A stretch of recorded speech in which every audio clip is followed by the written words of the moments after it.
আরবের এক গভীর মরুভূমিতে ছিল একটি পরিত্যক্ত মসজিদ। বছরের পর বছর ধরে সে মসজিদের দরজায় কেউ পা রাখেনি। গ্রামের মানুষ বিশ্বাস করত সেখানে রাতে কেউ গেলে আর আগের মতো ফিরে আসে না। ভয়ে, আতঙ্কে, কুসংস্কারে মানুষ সেই পথ এড়িয়ে চলত।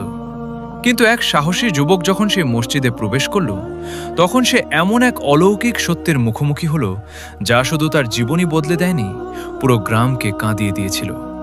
আর সেই সত্য জানার পর থেকে সেই মরুভূমির বাতাসে মিশে আছে এক অদৃশ্য দোয়ার সুর। আসসালামু আলাইকুম। প্রাচীন আরবের বিস্তীর্ণ মরুভূমির বুকে ছোট্ট একটি গ্রাম ছিল। গ্রামের নাম ছিল ওয়াদি নূর, অর্থাৎ আলোর উপত্যকা। নামে আলো থাকলেও বহু বছর ধরে সেই গ্রামে এক অদ্ভুত অন্ধকার জেগে বসেছিল, মানুষের মনে, বিশ্বাসে, চেতনায়। চারদিকে অসীম বালুকাময় প্রান্তর, দিগন্ত জুড়ে শুধু বালি আর বালি।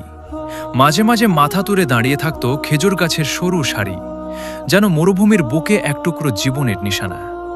কিছু কূপ ছিল, কিছু মাটির তৈরি ঘরবাড়ি ছিল। দিনভর সূর্যের প্রচণ্ড তাপে বালি আগুনের মতো জ্বলত। তখন মানুষ ঘরের কোণে আশ্রয় নিত, উট ছাগল ছায়া খুঁজত গাছের তলায়। আর সন্ধ্যা নামলেই ঠান্ডা বাতাস বইত নিঃশব্দে, যেন মরুভূমি নিজেই দীর্ঘশ্বাস ফেলত। এই গ্রামের মানুষগুলো সহজ সরল ছিল। তারা পরিশ্রম করত, আল্লাহর উপর ভরসা রাখত, একে অপরের সুখে দুঃখে পাশে দাঁড়াত। কিন্তু একটি বিষয়ে তারা সবাই একমত ছিল, গ্রামের প্রান্তে সেই পুরনো মসজিদের ধারে কাছে যাওয়া যাবে না। গ্রামের এক প্রান্তে এক বিশাল বালিয়াড়ির পাশে দাঁড়িয়েছিল একটি পুরনো মসজিদ। একসময় এটি ছিল এই গ্রামের প্রাণকেন্দ্র। এখানে 5 ওয়াক্ত নামাজের সুরে মুখরিত হতো সকাল সন্ধ্যা। মিষ্টি কণ্ঠে কুরআনের তেলাওয়াত ভেসে বেড়াতো বাতাসে। শিশুরা দৌড়ে আসত শিক্ষা নিতে, বয়স্করা আসত জ্ঞান ও প্রশান্তির খোঁজে। সেই মসজিদ ছিল যেন ওয়াদি নূরের হৃদয়। কিন্তু ধীরে ধীরে সব বদলে গেল। কি ঘটেছিল ঠিক কেউ জানত না, শুধু জানত যে একের পর এক অদ্ভুত ঘটনার পর মানুষ সেই মসজিদে যাওয়া বন্ধ করে দেয়। আজান থামল, কুরআনের শব্দ মিলিয়ে গেল, শিশুদের কলরব স্তব্ধ হয়ে গেল। সময়ের নিষ্ঠুর আঘাতে মসজিদের দেয়াল ফেটে গেল, ছাদের কিছু অংশ ভেঙে পড়ল, দরজাগুলো পুরনো হয়ে বাতাসে কেঁপে কেঁপে উঠত, যেন কাঁদছে। ধুলো আর মাকড়সার জালে ঢেকে গেল মিহরাব, মেম্বর হয়ে উঠল পরিত্যক্ত। মরুভূমির বালি ঢুকে ভরে দিয়ে দিল ভেতরের প্রতিটি কোণ। গ্রামের বয়স্ক লোকেরা বলতো, রাতের গভীরে যখন সবাই ঘুমিয়ে পড়ে, তখন সেই মসজিদ থেকে কুরআন তেলাওয়াতের শব্দ ভেসে আসে। কেউ বলতো, চাঁদের আলোয় মসজিদের ভেতর একজন বৃদ্ধকে নামাজ পড়তে দেখা যায়। আবার কেউ বলতো, ওটা জিনদের আস্তানা হয়ে গেছে, মানুষের সেখানে যাওয়া নিষেধ। কিন্তু কেউ কখনো নিশ্চিতভাবে কিছু জানত না, তারা শুধু ভয় পেত। সেই ভয় এতটাই গেড়ে বসেছিল যে দিনের বেলাতে ওই পথ দিয়ে চলতে গেলে মানুষ দ্রুত পা ফেলত, পেছনে তাকাত না। শিশুদের সেই দিকে যেতে দেওয়া হতো না, রাতে তো প্রশ্নই আসতো না। মসজিদটি বছরের পর বছর ধরে একা দাঁড়িয়ে রইল, নিঃসঙ্গ, উপেক্ষিত, ভুলে যাওয়া। সেই গ্রামেই বাস করত সালিম নামের এক যুবক।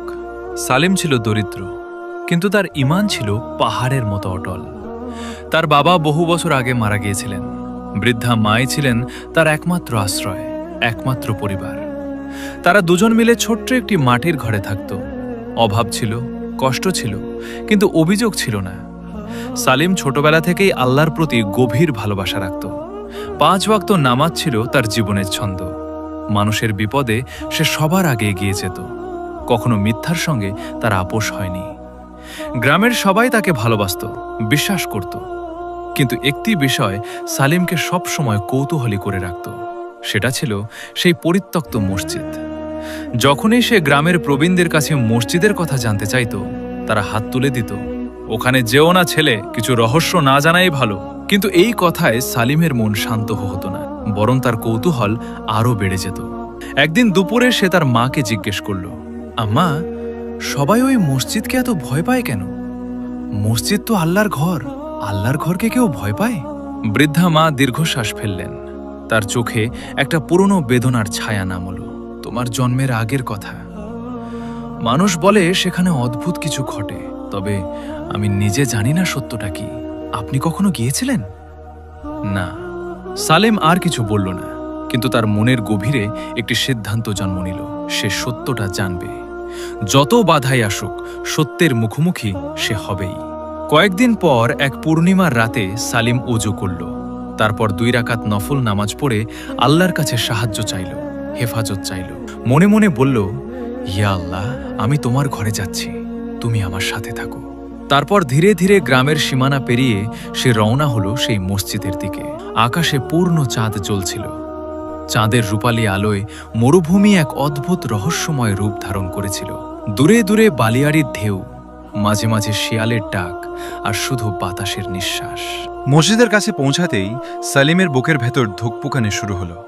পুরনো দেয়ালগুলো চাঁদের আলোয় যেন আরো রহস্যময় লাগছিল। ফাটা দেয়ালের ফাঁক দিয়ে বাতাস শোঁ শোঁ করে ঢুকছিল। সে দরজার সামনে দাঁড়ালো। এক মুহূর্ত চোখ বন্ধ করে মনকে স্থির করল। তারপর বিসমিল্লাহির রহমানির রহিম বলে ভেতরে প্রবেশ করল। ভেতরে ঢুকে সালিম অবাক হয়ে গেল। মসজিদের ভাঙা অংশগুলো ধুলায় ভরা ঠিকই, কিন্তু মিহরাবের সামনের মেঝেটা অদ্ভুতভাবে পরিষ্কার, যেন কেউ প্রতিদিন যত্ন করে ঝাড়ু দেয়, যেন এই জায়গাটা কারো কাছে পবিত্র। আরও অবাক হলো যখন দেখল একটি কোণে মাটির কলসিতে টলটলে পরিষ্কার পানি রাখা। কলসির গায়ে 1 ফোঁটা ধুলো নেই। কে রাখে এসব?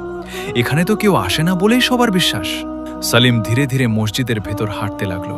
তার পায়ের নিচে পুরনো মাটির মেঝে, চারদিকে নিস্তব্ধতা। হঠাৎ তার কানে ভেসে এলো কুরআন তেলাওয়াতের সুর, এত মিষ্টি, এত হৃদয়স্পর্শী যে সালিমের চোখে অজান্তেই পানি এসে গেল। সে থমকে দাঁড়ালো। শব্দটা মসজিদের পেছনের দিক থেকে আসছে। সাহস বুকে চেপে সে এগিয়ে গেল, কিন্তু সেখানে পৌঁছে কাউকে দেখতে পেল না। শুধু বাতাস বইছে নিঃশব্দে। তেলাওয়াতও থেমে গেছে। সালিম স্তব্ধ হয়ে দাঁড়িয়ে রইল। কিছুক্ষণ পর সালিম তাহাজ্জুদের নিয়তে নামাজে দাঁড়ালো। পুরনো মসজিদের ভেতর ভাঙা ছাদের ফাঁক দিয়ে চাঁদের আলো পড়েছে মেঝেতে। সেই আলোয় সে আল্লাহর সামনে দাঁড়ালো একাকী। নামাজ শেষে দীর্ঘ দোয়া করল সে। হাত তুলে বলল, ইয়া আল্লাহ, আমি জানতে চাই, আমাকে সত্য দেখাও। তখনই সে স্পষ্ট শুনল, সালিম। সে চমকে উঠল, দ্রুত চারদিকে তাকালো। কেউ নেই। আবার সেই কণ্ঠ, সালিম। এবার কণ্ঠস্বরটি কোমল, শান্ত, যেন বহু বছরের তপস্যার পরিষ্কার পরিশুদ্ধতা মিশে আছে সেই সুরে। ভয় পেও না। সালিমের গলা শুকিয়ে গেল, হাত পা কাঁপছে। তবুও সে সাহস করে জিজ্ঞেস করল, কে কে আপনি? কয়েক মুহূর্ত গভীর নীরবতা। তারপর অন্ধকারের ভেতর থেকে ধীরে ধীরে বেরিয়ে এলেন এক বৃদ্ধ। সাদা দাড়ি, সাদা পোশাক, চোখে এমন এক প্রশান্তি যা দেখলে মনে হয় এই মানুষটি দুনিয়ার কোনো চিন্তায় কখনো বিচলিত হননি। সালিম স্তব্ধ হয়ে দাঁড়িয়ে রইল। আপনি কে? বৃদ্ধ মৃদু হাসলেন। সেই হাসিতে ছিল এক অদ্ভুত উষ্ণতা। একজন আল্লাহর বান্দা। আপনি এখানে থাকেন? অনেক বছর ধরে। কিন্তু গ্রামের মানুষ তো বলে এখানে কেউ থাকে না। বৃদ্ধ একটু থামলেন, তারপর বললেন, মানুষ যা দেখতে চায় না তা দেখেও না, আর যা বোঝে না তাকে ভয় পায়। সেই রাত থেকে শুরু হলো এক অদ্ভুত পবিত্র সম্পর্ক। প্রতিদিন গভীর রাতে সালিম মসজিদে যেত। বৃদ্ধ তাকে কুরআন শেখাতেন। শুধু তেলাওয়াত নয়, প্রতিটি আয়াতের অন্তর্নিহিত অর্থ, তার প্রাণস্পর্শী ব্যাখ্যা। শেখাতেন তাওয়াক্কুল, আল্লাহর উপর সম্পূর্ণ নির্ভরতার শিল্প। শেখাতেন সবর, শুধু ধৈর্য নয়, বরং বিপদের মাঝেও হাসি মুখে আল্লাহর রহমতের অপেক্ষায় থাকার শক্তি। বৃদ্ধ বলতেন আখিরাতের কথা, এমনভাবে যেন তিনি নিজে সেখান থেকে দেখে এসেছেন। তার কথা শুনলে দুনিয়ার সমস্ত মায়া তুচ্ছ মনে হতো। তার জ্ঞান ছিল অসাধারণ, বিশাল, গভীর, আলোকময়।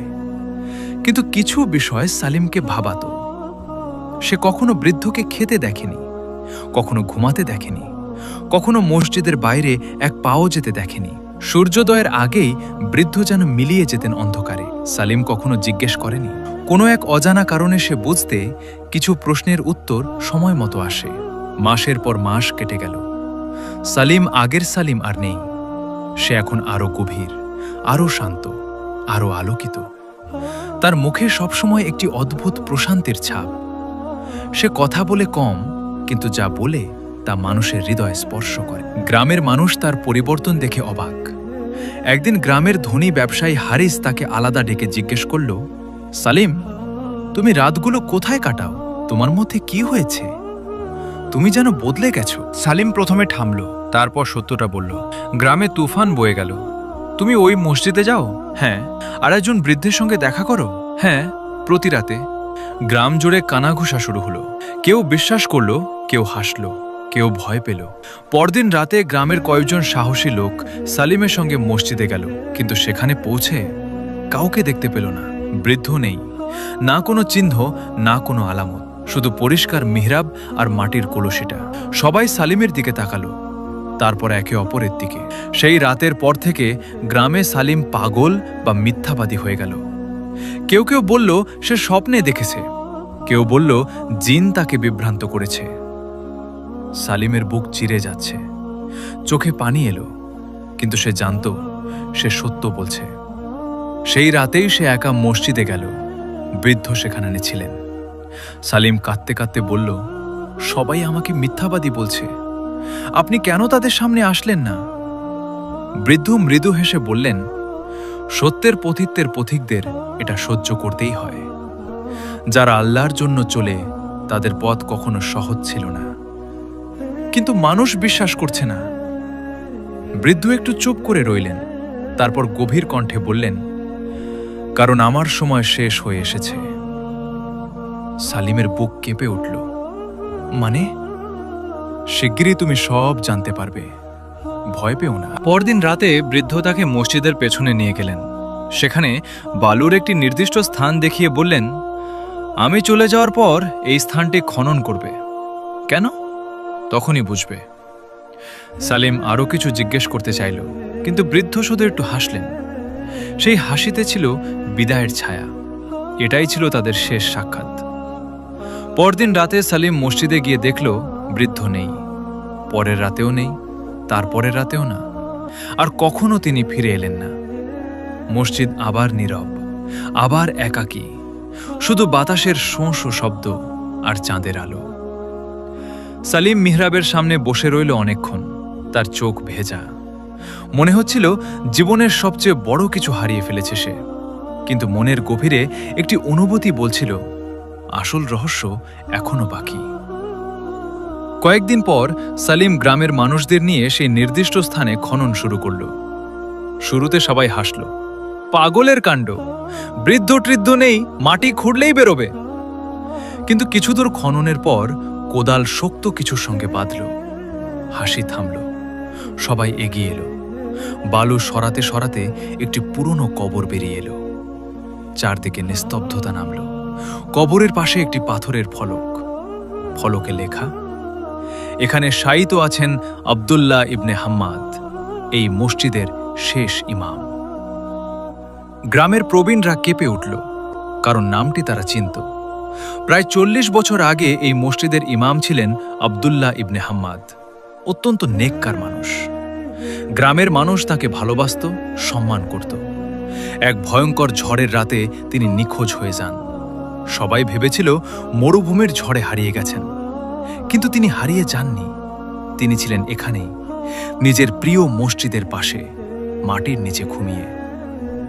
সালিম কাঁপা কণ্ঠে বলল, তাহলে তিনিই আমার শিক্ষক ছিলেন? কেউ কোনো জবাব দিতে পারল না।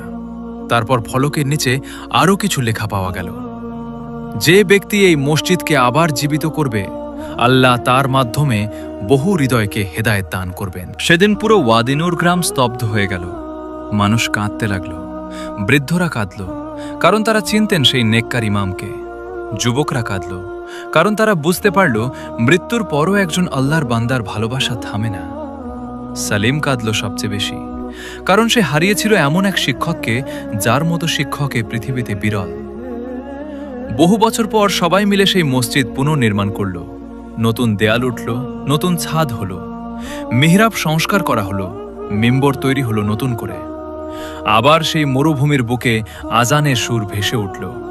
আবার কুরআনের তেলাওয়াতে মুখরিত হলো ওয়াদি নূর। শিশুরা আবার দৌড়ে এলো শিক্ষা নিতে, বৃদ্ধরা এলো নামাজে, যুবকরা এলো জ্ঞানের তৃষ্ণা মেটাতে। ধীরে ধীরে সেই এক সময়ের পরিত্যক্ত মসজিদ হয়ে উঠল পুরো অঞ্চলের ইমানি আলোকবর্তিকা। আর সালিম, সে তার পুরো জীবন উৎসর্গ করে দিল সেই মসজিদের সেবায়। বছরের পর বছর কেটে গেল। সালিম বুড়ো হলো, চুল পেকে গেল, কিন্তু সেই মসজিদের প্রতি তার ভালোবাসা বিন্দু মাত্র কমল না। যখন মানুষ তাকে জিজ্ঞেস করত, আপনি কেন এত ভালোবাসেন এই মসজিদকে, সে শুধু একটু থামত, আকাশের দিকে তাকাত, তারপর বলতো, কারণ এখানে আমি এমন একজন শিক্ষকের দেখা পেয়েছিলাম যিনি মানুষকে মৃত্যুর পরও আল্লাহর দিকে ডাকতে থাকেন। মরুভূমির বাতাস আজও সেই গল্প বয়ে বেড়ায়, খেজুর বাগানের ফাঁকে ফাঁকে, বালিয়াড়ির চূড়ায়, রাতের গভীর নিস্তব্ধতায়। মনে হয় যেন সেই অজানা নেককার বান্দার দোয়া এখনও প্রতিধ্বনিত হচ্ছে, ইয়া আল্লাহ, তোমার ঘর আবাদ থাকুক, তোমার বান্দারা তোমার দিকে ফিরে আসুক। এই গল্প আমাদের মনে করিয়ে দেয়, মানুষের আসল মর্যাদা ধন সম্পদে নয়, ক্ষমতায় নয়, খ্যাতিতে নয়। আসল মর্যাদা হল তার ইখলাস, তার নেক আমল আর আল্লাহর প্রতি আন্তরিক ভালোবাসায়। একজন সত্যিকারের মুমিন মৃত্যুর পরও বেঁচে থাকেন তার রেখে যাওয়া সৎকর্মের মাধ্যমে, মানুষের হৃদয়ে, পৃথিবীর বুকে। তাই আমাদের উচিত মসজিদকে ভালোবাসা, নিয়মিত নামাজ আদায় করা, কোরআনের সঙ্গে গভীর সম্পর্ক গড়ে তোলা এবং এমন কাজ করে যাওয়া যা মৃত্যুর পরও সওয়াবের ধারা অব্যাহত রাখে। আল্লাহ তাআলা আমাদের সবাইকে নেক আমলের মাধ্যমে দুনিয়া ও আখিরাতে সফল হওয়ার তৌফিক দান করুন, আমিন। এইরকম আরও সুন্দর ইসলামিক গল্প শুনতে আমাদের আরিফ ভয়েস বাংলা চ্যানেলটি সাবস্ক্রাইব করে দিন। দেখা হবে নতুন কোনো ভিডিওতে। ততক্ষণ ভালো থাকুন, সুস্থ থাকুন। আল্লাহ হাফেজ।